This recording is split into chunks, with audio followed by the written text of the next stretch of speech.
राज्य मंत्रिमंडळाच्या बैठकीत जवळपास 40 औद्योगिक प्रशिक्षण संस्थांचं नामकरण करण्यात आलं।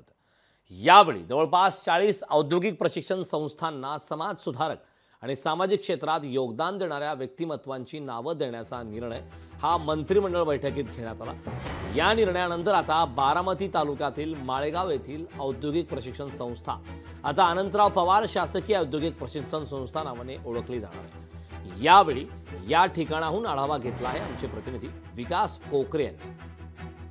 राज्य मंत्रिमंडळाच्या बैठकीमध्ये जवळपास 40 औद्योगिक प्रशिक्षण शासकीय संस्थांची नावं बदलण्याचा निर्णय राज्य सरकारच्या माध्यमातून घेतलेला आहे आणि यामध्ये माळेगाव बुद्रुक येथील औद्योगिक प्रशिक्षण संस्थेचं नाव देखील या ठिकाणी बदलण्यात येणार आहे।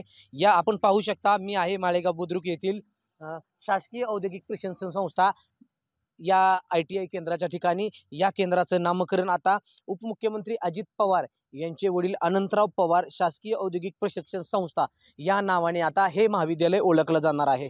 राज्य मंत्रिमंडळाच्या बैठकीत जवळपास 40 त्या ठिकाणी शासकीय महाविद्यालयांचं जे नामकरण आहे ते नामकरण करण्याचा निर्णय राज्य शासनाच्या माध्यमातून घेण्यात आला होता आणि या महाविद्यालयांना शासकीय औद्योगिक प्रशिक्षण संस्थांना समाजसुधारक आणि सामाजिक क्षेत्रात योगदान देणाऱ्या व्यक्तिमंडळाची नावं त्या ठिकाणी देण्याचा निर्णय हा मंत्रिमंडळाने घेतला होता आणि एकंदरीतच आता हे माळेगाव बुद्रुकचं शासकीय औद्योगिक प्रशिक्षण संस्था आता इथून पुढे अनंतराव पवार शासकीय औद्योगिक प्रशिक्षण संस्था या नावाने ओळखली जाणार आहे।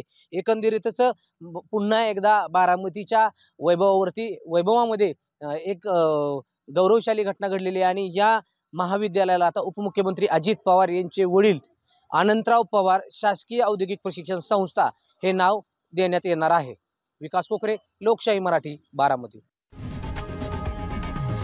लोकशाही मराठी ऐका, पहा, जागरूक रहा।